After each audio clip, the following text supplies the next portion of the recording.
Hey guys, this is Rainwolf, and we are back with 86. Hey everyone, Kirido Silverheart here. TNM4. So we left off on the last episode 21, and then it just plummets out for 3 months. Talk about the most gut-wrenching, ball-busting cliffhanger I have held to deal with since Tokyo Revengers ended. Oh yeah, I forgot you're going through that series as well, but Yeah. I can't think of an anime that I've waited this long for. Like in terms of actually anticipation and wanting to see the next episode of what happens. It's been a freaking ages since I had something build that kind of tension. Same. so it starts off pretty much right at the ending of the way for Shin and him just charging at it, him tentacles coming at him. He climbs up on it. He's getting legs taken out left and right, and we actually get a little more this time as he's charging up to the weak point. We get actually a little more of a flashback or into his how Shin is feeling into this now. Yeah, I love the fact that Kiri is just losing his freaking mind, because where we left off at the end of the last episode 3 months ago was Frederica was standing there with a gun to her head, threatening to blow her own brains out, Yeah. which just sent Kiri on a psychotic break. Even more so than, Mr. Cuckoo has already been on.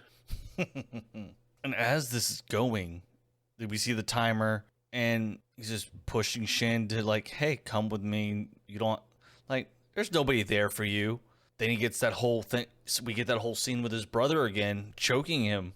Like, If you have anything to say, just as we're going through, as long yeah, as I'm trying to process all because, like I said, there's so many things that happen in that one scene. It's God.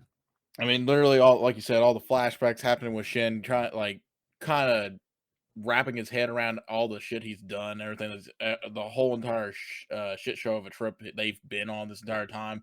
Literally nothing that's been left in his way. There's been nothing left in his wake. Like this man has literally lived through every little bit of tragedy in his life, and he's been left with virtually nothing. So why the hell is he still freaking here? And it actually made me hurt for the character a lot. Yeah, what this really was is, something. what's really heart wrenching is that when it gets to the scene back at when they were in the 86 encampment, and he's sitting there, all his past allies, all bloody, that we have actually met a number of them and gotten a bond with them. Definitely the blonde. I know you're talking about the one that I think had a thing for Snow Witch. Yes. At first I thought it was Laughing Fox, but that was wrong. That's the guy who No, that's a been with whole him, Kura yeah. thing. Me and Kirito things going on. Daya. Yes.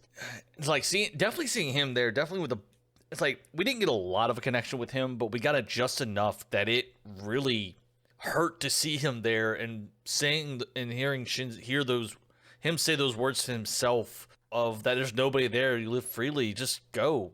Just end it. Yeah. I mean, to be honest with you, every single one of the characters that have passed away, even though they might have had we only had like a short relationship with them, it was weird how it felt like there was enough there to feel sad upon losing each character. Like it really hurt to see any and every single one of them go. And then just Yeah. see them coming back and him having all these flashbacks while he's sitting there like processing everything that's going on in his head with them sitting there thanking him just made it hurt that much more. And then we see our boy, now that his sister wants to pretty much kill Shin because he pretty much let him die. Oh God, yeah. Talking about Eugene. Yeah. Oh my God, really? You're gonna throw more at us? Even a more curt character is just why? And then the rest start showing up, and then you start hearing the words that coming out of their mouth, even though we know it's not true.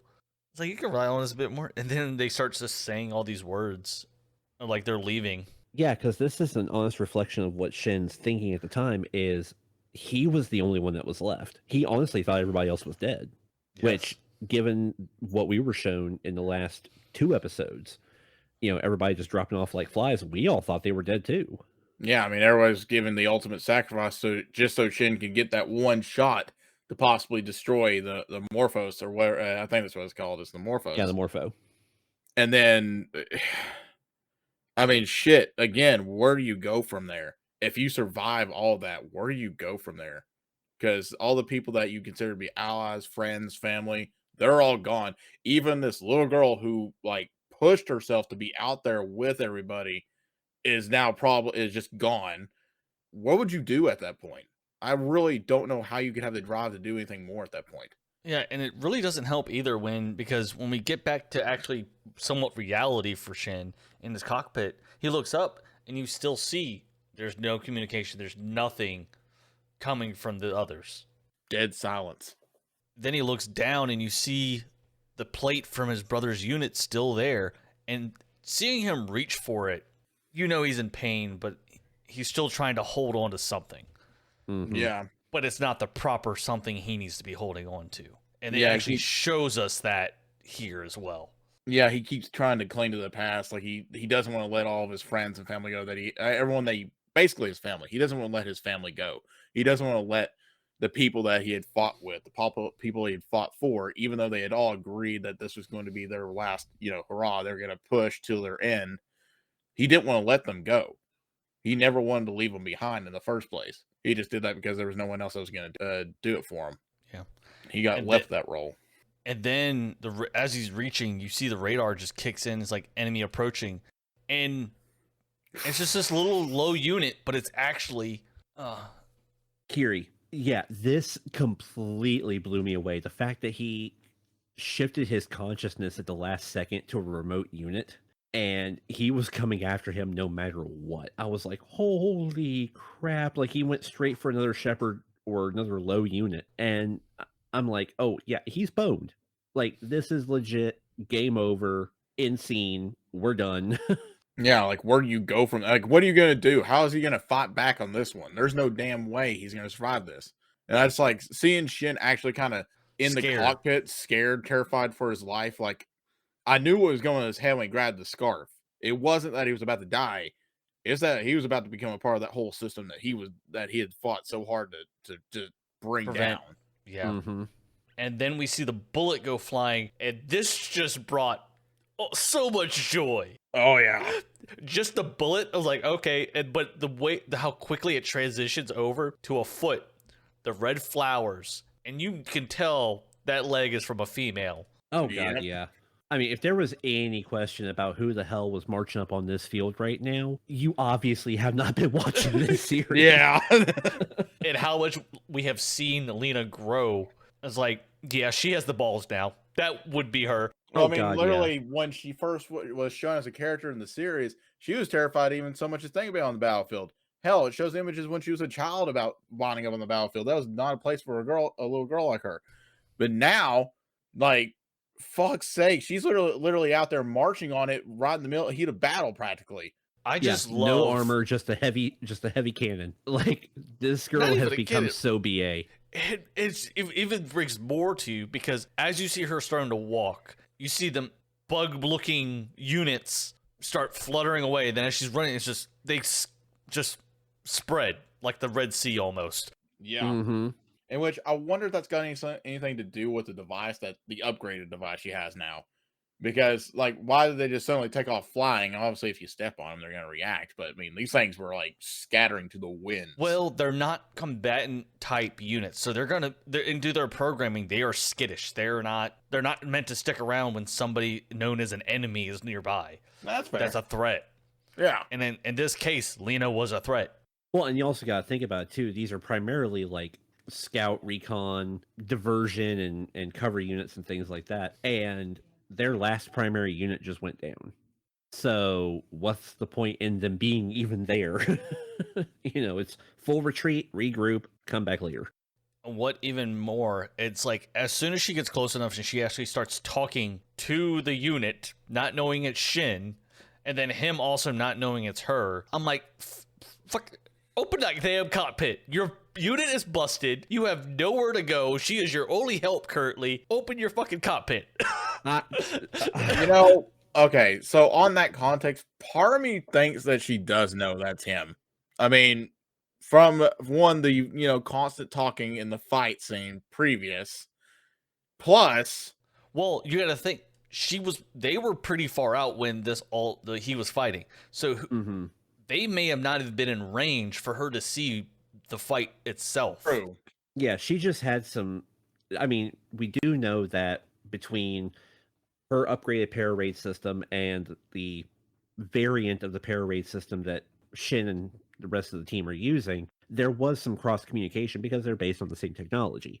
Right. And we So, get a big notice of it here oh yeah, when Cyclops walks up and calls out to Major, but she doesn't call him by name, but it's just that Major to him. yeah.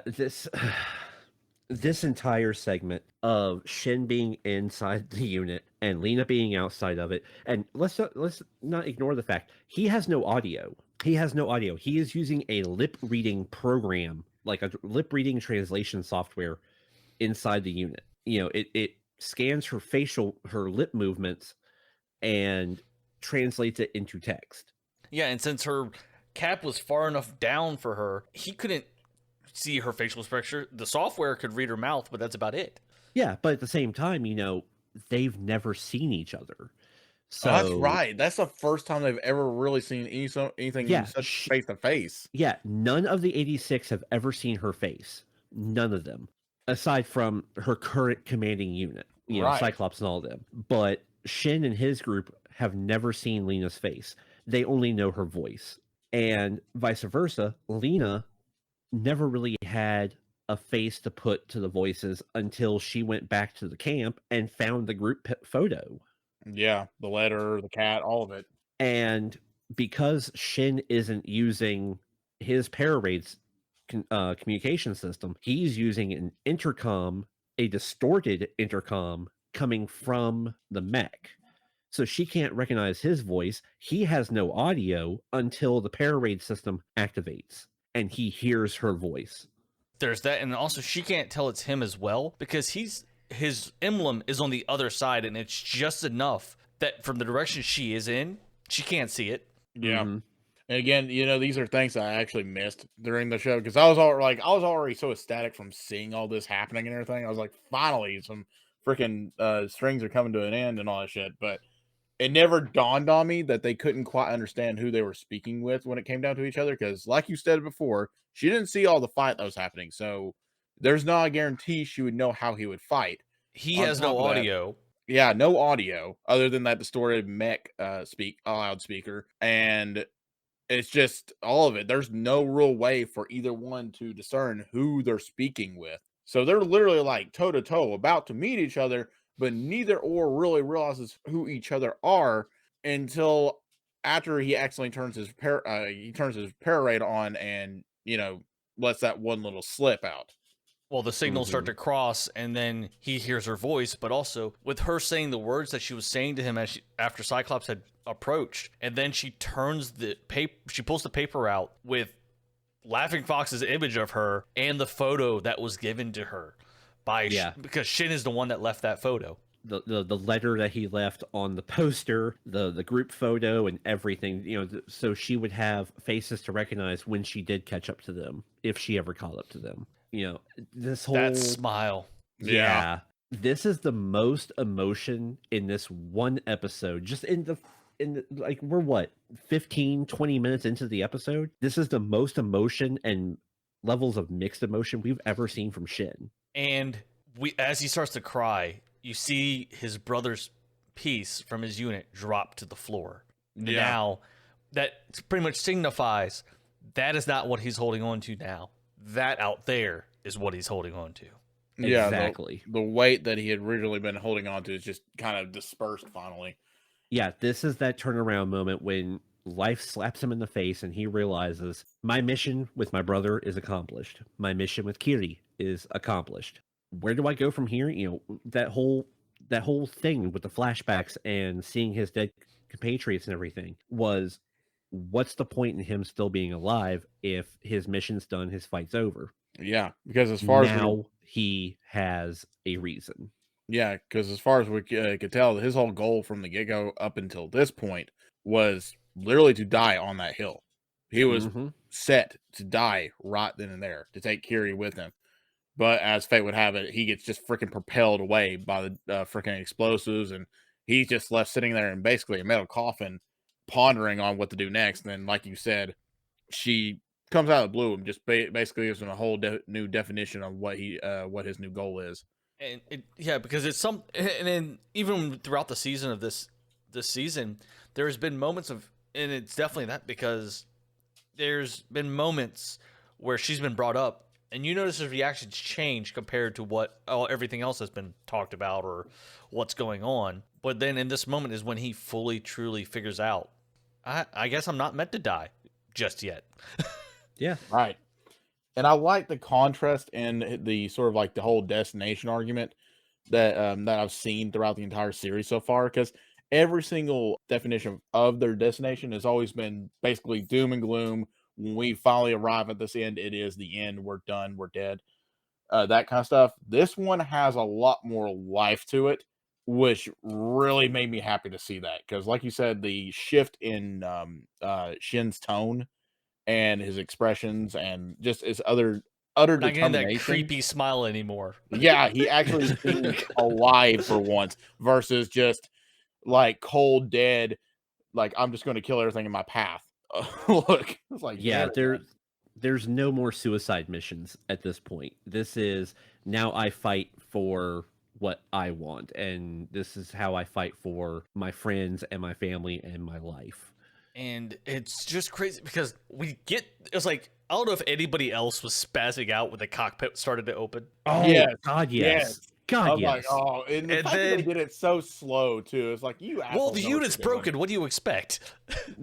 Well, I mean, it didn't do that when he opened it up for which I'll get to that point in a minute, but Yeah. it didn't do that in the second time it opened up. Like, that thing just went poop. And did you That is notice? true. Yeah, but you notice how quick. Well, yeah, true, because it did close pretty damn quick. Yeah. When those units popped on the side, and then he was like, "Oh, Artistic license. It's it's kind of like time is slowed, because of the intensity of the moment. Yeah, It's not a necessary thing that the unit couldn't open that fast. It's in this moment of intense anxiety and anticipation. It feels like what should take 5 seconds for the thing to open takes 5 years. Right. and then when he does see those units and he closes it and looks over it and he's about to fight, it's like that look of action, but also that look of I need to protect. Right. Yes. It's like the wolf just reawoken him, and he was just Oh, ready to you- rip and tear, you- even with one leg and one, It's like no round. yeah, as like a wolf with her cub or a bear with her cub. You Like- fucked up. In terms of like a sort of like compare and contrast, I don't think you all have seen Iron Blooded Orphans, but that same reaction, that same look, Mikazuki has that same reaction, that same look. What in the final episodes of Iron Blooded Orphans, Mobile Suit Gundam Iron Blooded Orphans, and it is the most badass reaction, and I absolutely love it. And I'm so glad they used the same one for Shin right there. Just that utter determination to keep fighting until he can't fight anymore. Mm-hmm. Then we get the units just coming over the ledge, all like, all right, boys, let's do this. Poof. Units taken out of the sky, got more copters coming. And this is like, these are both a mix of the rebels fighting as well as the what are they called, the Federation, Mhm. Confederacy coming in to save the day. Like, well, Yeah. you guys like 10 minutes ago, but It's like D-Day, they're Well, rolling Shin- in. Shin even said that the main forces will be catching up with us very soon. yeah, So it's just, We didn't I know don't when. We didn't know how soon. yeah. And then we get the funny thing is, I'm kind of surprised that a cross frequency didn't kick in with Lena's unit, yeah, because now they're talking through the now Parade or whatever you want to call their units. I call it Parade 2.0. She said Lieutenant Nozen, and she knows his last name. Lena does. yeah. So my guess is in that time frame, either Lena had the system turned off, or with the 2.0 units to send out, like the 2.0 units can receive from the 1.0 units, but I'm guessing there's such a signal difference enough that the 1.01 units can't register it. Well, I mean, it could be a possibility that device uses so much power that because as we remember, if you remember from the previous series, it was already confirmed that if you overuse that thing, it can damage the user's senses and such. Mhm. So it's possible this upgraded version of it is actually a little bit more detrimental. I don't or think Lena partially cares about affecting. that because if you notice what she's using now, I honestly refer to Lena's As the god? communication para raid. No, I call it the Omni raid. Okay, yeah, I Yes. like that. That's a good, yeah. Omni raid's nice. I like that. I agree. But I do love the fact that, you know, as the Federation is flying in, Cyclops is there saying, you know, bad news. We just got a contact from the Grand Mirror. You know, Legion are heading this way. Federation comes storming in, starts blowing up everything in its path. And Cyclops goes, huh, didn't you see the logo, the symbol? And she's like, what, the Giadian Empire? She's like, no, not that. Oh, no, wait, you couldn't see it from that angle. And she doesn't say a freaking word. Like, Cyclops is girl. fucking with Oh. her. Cyclops is fucking with her. I missed that as well. Fuck. Oh, I Cyclops was is wondering ready what you to. were talking about. I was like, what are you talking about? What symbol? And then like, oh, now you say it now. Like it Crap. zooms in. Yeah, it zooms in on the Reaper. Yeah. And she's just like, "Oh, you didn't notice it because you couldn't see it from where you're standing." Oh well, and doesn't say That- shit. That's I'm like, like, that- oh, that's like the best friend. That's one of those situations of like, oh, Big sister like messing with little sister. well, there's that, but also that you're going out or something, some chick, dude, or whoever you, and is hitting on you, but you're one of those people that's oblivious as a mess. Your best friend notices it, but they don't say anything until you've left the bar. Been there, done that. Way too many times. Oh, But after all that, the communication from the rest, like one by one from the gang, goes to Shin. He hears, and just that expression on his face for him hearing their voice, and then you hear Ernest coming through. It's like, I've been worrying Ernest, about my man. sea kids. poor Ernest. He gets the shit handed to him all fucking day long. okay. But before we get to Ernst, can I just say I was watching this with Asuna, and I feel bad that she couldn't be here because she and I both just broke out with giddy ass laughter at the fact that Raiden is sitting there with Fido, and Yeah. Fido is flipped Yeah. upside down on his head. And he's just like, yeah, it looks like everybody's alive. And Fido just starts like kicking his legs, like beep beep beep beep beep beep. Beep. I'm like, yes, yes, that fucking dog, yes. Gives me flashbacks to Dog from Half-Life. I miss that dang thing. I'm telling you, man. Like, if something bad happens to Fido again, I Oh. honestly see Shin going full John Wick. Yes. I hope so. That hurt watching him die the first time, sacrificing himself like that. Oh my god. Yeah, and now that we got Fido 2.0 and this rejuvenated body and even more awesome than he was, Yeah. anything happens to Fido, he's going full John Wick. Yeah. But just the uplifting factor, like everybody like coming over the the Omni Raid or whatever calm system we would call it at this point, and basically like calling out and basically saying they're okay on shit despite all the hell they went through. That Mhm. was such an uplifting moment. I mean, I was expecting at least one of them not to make it, at least one. But the fact that none of them died felt so damn reassuring. They're the so damn OP good. crew. There's no Yeah. death. Oh yeah. I mean, they are the elite, but even then, OG. I've seen so many animes that are this brutal to their anime, but like normally they commit to it and like the characters are dead. It's so refreshing to see it in a different direction. And yeah, it really does. And then we jump like with Ernest and him his all gee moment of like, oh, hey, I've been trying to reach you guys. And then he goes into a serious tone moment of like of what's going on, giving them pretty much a recap. Then also about what's going on with Magnolia and the people that have been brought. And he even makes the comments like, however, it's like that's not the homeland that you want to go back to, right? Yeah, they make the Federation, the Tri-Kingdom or whatever you want to call it, Federation has made a unified agreement to go help San Magnolia, Yeah. despite the fact of what they did, despite the fact of refusing any other assistance, refusing to be a part of this alliance. They're just like, no, they're out there, they're alive. We're going to go help them. We understand if you don't want to, but at the same time, you know, we'll leave it up to you. And he's like, no, we're going because we hate their asses, but we do have people we want to protect. Yeah. Yeah. We all know which one that is. Oh yeah, Yeah, she said it right there. yeah. Well, and also, and I think also that a reason they're actually going to actually go, even though they know the majority, like, or what they've seen from is only the people of Saint Magnolia, but seeing Lena appear in the manner she did and coming to assist, I think that kind of factored into how it's like. All right, not all of them are complete douchebag canoes and want to enslave people and take out their race. This was also the turning moment where Shin realized, oh shit, there is hope. Yeah. There is hope because Lena fucking made it. And the line that he says, by the looks of it. But there are those that I don't want to find dead there. I can think of one person in particular. The rest of the 86, any of the 86 that are still alive, even though most of the 86 are probably right then and there with Lena. Yeah, well, and he's also thinking about the mechanic. Yeah, that's what I was gonna bring up. The old man, because I mean that man, he was a true blue San Magnolian, but he gave up everything just to be out there working with them. And the fact that he was willing to do that, like, I mean, kudos him. He's freaking awesome as a character. Mm-hmm. Oh yeah, I love that reveal when they went off for their final mission. I love the reveal for him. I agree. And then now we have Federica. Okay.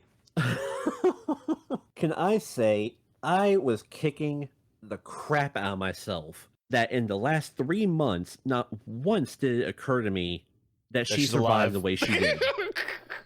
No, I knew she was going to be alive. Why it never occurred to me that she survived the way she did. Yeah, we'll get into that in a minute. But before we dive into that, before she actually tells him on how she actually survived the situation, she's banging on the cockpit window. Please, big brother Shinny, you're betraying me. And then, I mean, did she expect anything less? I mean, really? This little girl decides she's gonna freaking go out on the battlefield with no one's permission and basically just be a stowaway through all this stuff, and she doesn't expect any repercussions for that. Live and learn, live and learn. I love it. Frederica's just great. Oh yeah. So, do you want to go into the way explain how she survived this? Okay, so again, I'm kicking the crap out of myself for not even thinking about the fact that she survived in this way. But the little scout things picked up on her exact location, like how far she was and everything. And he sent out the liquid metal arms and formed like a protective cocoon around her and moved her away from the blast radius. Yeah. Like, holy crap. Moved her away and actually shielded her. This was his final protective act from him to her. Kiri was her shield and sword growing up until he completely lost his mind. And the fact that he was able to save her one last time brought out that last little bit of humanity in him. But then, of course, he transferred his conscience to another unit and still tried to take out Shin. Yeah, I mean, it was still his last act. Or at least he may have another chance if Lena hadn't offed him. This is true. But at the same time, he was still corrupted and broken mentally and psychically and everything else like that. So good intentions for one, death to another, whatever. But again, just why that never occurred to me that he would actually save her. Yeah. Yeah. Why that never occurred to me. I was like, that was his purpose in life. And so in death. Well, I mean, as we've seen before with that previous episode, how it ended on the cliffhanger, I'm pretty certain everyone was expecting everyone there to basically die or be on their deathbed right then and there. True. So, like, even with her, I was writing nobody off as being able to survive this. Simply to the fact that the track record of the show has shown they don't care. They're going to kill it. They're pulling Game of Thrones. If it was a good character you like, you best not hold on tight to them. Mm-hmm. It's not like a Gami Ga Kill where everybody does die. Yet. So after this whole explanation of Federica explaining how she survived, and it pops over as Lena's getting on the helicopter, and it's like Federica's like, "You won't give her your name?" She's pretty much teasing him right now. Yeah, pulling a Cyclops. Mm-hmm.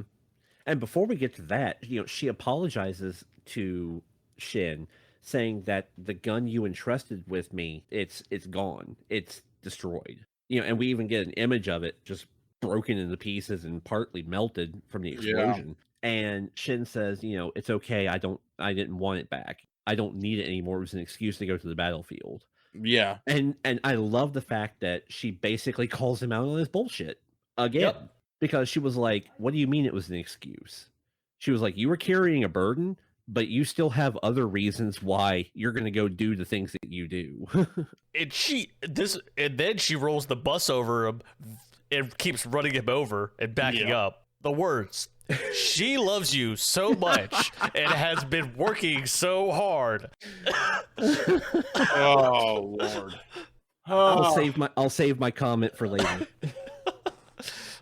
I mean, I don't know what else to say to that. I mean, you already basically summed it up without one sentence.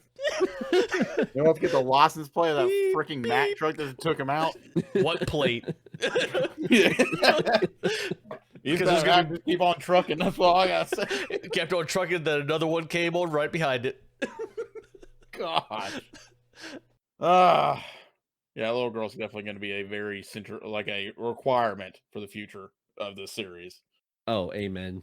And the comment he makes after is like, she did say she would catch up. So as this is all going on, this whole conversation, the helicopter loads up, flies off. You get a deep sigh from Frederica, and it was like, why do you have to pretend so hard? And then the cockpit starts to open up. Yeah, a lot of boys have to try so hard or something. I was like, look, when you got something to fight for, okay? And the thing is, the way he walks out of this cockpit, though, after this whole conversation, and he's like, and then putting his hand out as it's flying away, and the serious look he has as he stands there. Yeah, the words that Frederica says to him is, she should have sceneries that she deserves ahead, which is a comment that he made. The path before her is the path you're already on. So where is your purpose? And she's like, you've already given that answer. And that's when you see him with just that whole new level of determination. He cuts his belt open, the cockpit opens, and he jumps out and he puts his hand up to the helicopter. It's like, yeah, we know what he's fighting for now. Oh, yeah. Oh, not just he is a man reborn. Mm-hmm. And then the walk away. Oh, the only thing that I thought that would have made that walk away better was if the scarf had came off. Maybe. I don't know. I kind of like the scarf. It's kind of a symbolic part of him now. I do too, but at the same time, the fact that, he has let go of everything else, and he's accepted who he is, what he is, his past, his present, and his future. Like, I think that if the scarf had come off, just showing the scar, and the fact that he is still determined to move ahead despite everything and fight for himself now, I think that would have been a more intense imagery, in my opinion. But he gets, so after the walk away, we get a little blackout. Then it transitions through the base. People are in the chow hall eating. You see his vice commander and the other guys celebrating surviving the hell. Yeah. He's all busted up with an arm and a cast. He walks into the meeting hall, or whatever you want to call this room. And the same part. Raiden just chilling back, arms above his head. You got you've got the 86 squad there, and Greth just gives him this smirk and flips the pad over and hits play, and it's the whole conversation with Lena was recorded. And that smug, just sassy fucking walk that she does past him, taking the paper, giving him the smirk, and walking out of that room, I was like, oh, damn. Like, and if you Brother got called out in front of everybody. And if you notice, Raiden's laughing his ass off. Oh, God, yeah. I don't blame him. I'd be doing the same. I mean, freaking Snow Witch's reaction was just as good. It's pretty much getting chewed out. It's like either she would be the older sister in this concept. Yeah, pretty much. Yep. It's like the older sister that finds out that there's somebody out there for the stubborn younger brother that's a hard ass. But this is why I said earlier when we were talking about Frederica running that bus over him back and forth a dozen times. This is why I said I would reserve my comment, because what Frederica said and did was nothing compared to this power play by Greth. Yes. And the fact that without a fucking word, she just hits play, sachets on past his ass, and leaves him there with the 86 to deal with the conversation. I love that he stayed deadpan too the entire time. He never showed any emotion, but underneath the collar. No, because he doesn't want to have more shit on him. Yeah, because he knows if he reacts, it's like, I hate you all so much. It's like if he reacts, it's like, all right. Oh, is that emotion? Is he actually showing? Oh man! The only thing that probably could have been better is if she had like video footage from the cockpit of him bawling his eyes out during that conversation. Man. If that had happened, oh my god, that would make that scene all much better. Then and then there's the whole moment of like, Major didn't notice it was Shin before her. Like, yeah. And then he just walks away from the. And then Yuki, she's like, Yuki, right? Yeah. It's like, then when did you say things like, "Don't forget me"? It was Karina? Yeah, Karina. No, it wasn't Karina. No, it was Snow Witch, because she's the one that puts her hand in front of her face and makes the comment. Anju, yeah. Anju, yeah. Why was I thinking? Okay, yeah. Anju, she's just like that smicker. Yeah, I love. But her Karina has that shocked with the sweat drip down her face. It's like, oh great, I already know I lost. Yeah. Okay. So honestly, like when Karina was standing there crying her eyes out again, yeah, and they were just like, "Why are you crying?" "I'm not crying." I was just like, "It's because the bitch knows she doesn't have a chance in hell now." Look, she may But have at the been same through time, war she's with also Shin. excited about the fact that everything that they talked about and planned is coming to fruition. Yeah. Look, she may have been through war with Shin, but let's face it, this one's done a lot more. She's gone from the cozy life to, I'm going to step on the battlefield with no armor, just a cannon. Not even a cannon. That even it looked like a rifle. They are. Yeah, it looked like a standard issue rifle. It didn't look like anything I could put. My wonder is like, what type of rounds was that thing loaded with? Right. Not to mention, she's the one firing it. She doesn't look like she can handle a rifle that size. But on top of everything else, though, I do appreciate that the characters were happy to see that she was alive, and they were curious about her and everything else. Because of the way they left, they needed to leave, and because by the end of the time when they did the suicidal mission, there was a very tight bond between them and Lena. So I'm not too surprised on their reactions with her, that she's back in the picture now. Yeah. But it still made me happy to see it, though. Like, just the acknowledgement and everything else. Yeah. And the title card for the next episode, and the last episode, sadly, for this season, Handler 1.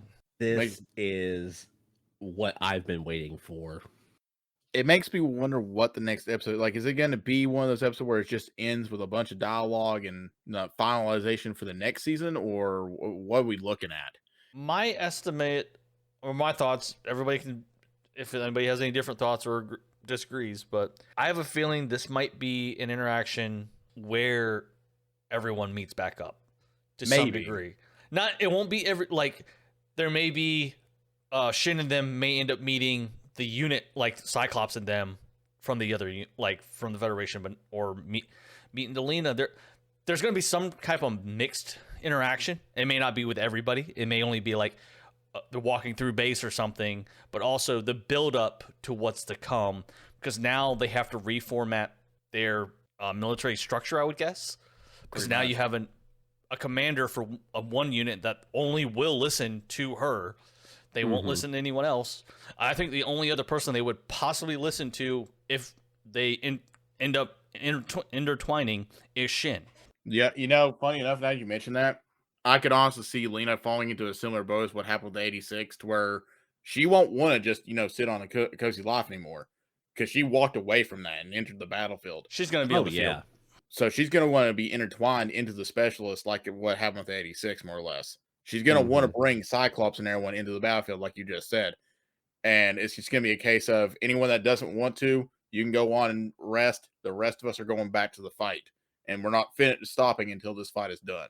Like, she marched to war, and she's ready for it now, and she's not giving it up until it's done. The other possibility with this next episode is that we're going to see a lot of Lena's side of we're probably going to get the build up of to what or how they got to the point with meeting to Shin, and then maybe a little extra on what happens when they get the base. And my sad feeling is because the one scene I've been kind of waiting for, because of when I was doing some editing and little research for some of the things we would say, not deep.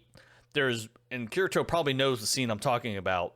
At the very end, is my guess that Shin and Lena will pretty much either walk right past each other and they don't notice, and then just to stand there and fade out.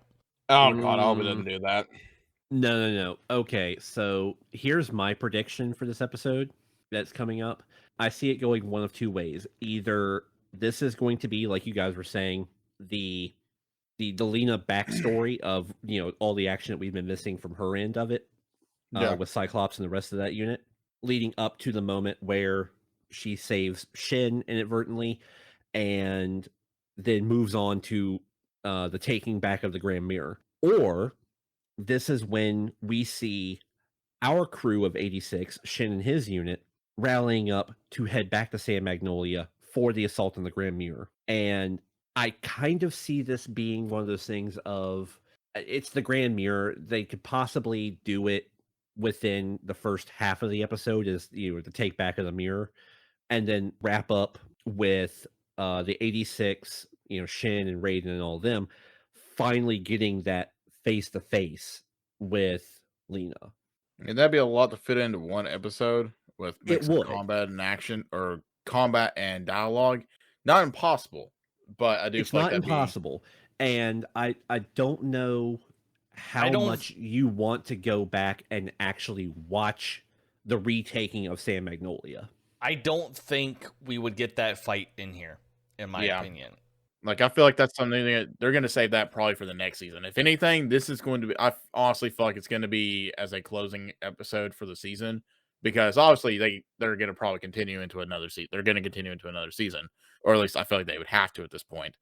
Is that they would probably have this set up as either they're going, like we said, an intertwining of the forces, bringing in refugees. We might see a reflection of how that job is going so far. We'll probably see what's going on with Lena now, because like you said, Lena has been out of the picture for basically the entire season. I think she was present for small glimpses of her for 2 episodes. Maybe 2 or 3 episodes. 2 or 3 episodes, and there was maybe a 5, maybe 10-minute scene, and that was it. Yeah. I was just saying, but now it's just I honestly feel like now she's back in the picture, it would be a shame for her to just kind of disappear off camera again until the next season, and us not know what the hell's going on with those individuals at the least. There's definitely going to be, with the title card on this, there will definitely be a heavy Lena interaction. Yeah.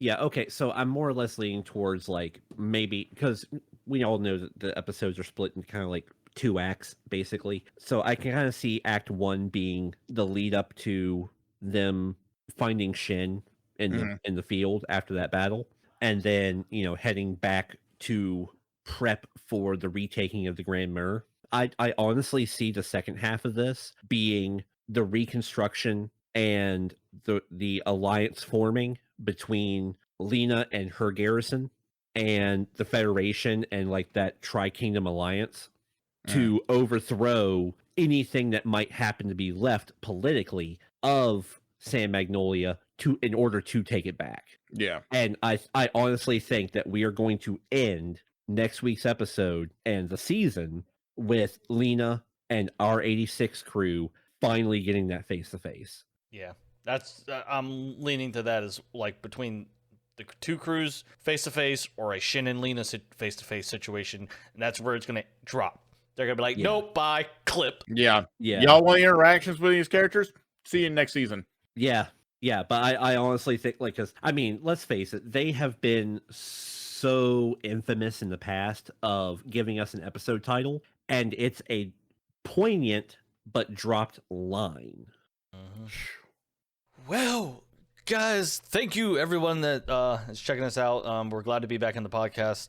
We're looking at Spy X Daughter, maybe. We're not sure yet, or we might jump into something else after next week's episode. We will figure out soon enough, or if anybody has any ideas, just give us a shout. I'm Rainwolf. This is Kirito Silverheart. And this is TN Hemi 4. And don't forget, me, Grizzly Tyrant, Unspoken Fur 5, and our friend Shidoku will be doing a 24-hour stream of Tiny Tina Wonderland starting on the 25th. So check that out, and until next time. Bye. Peace.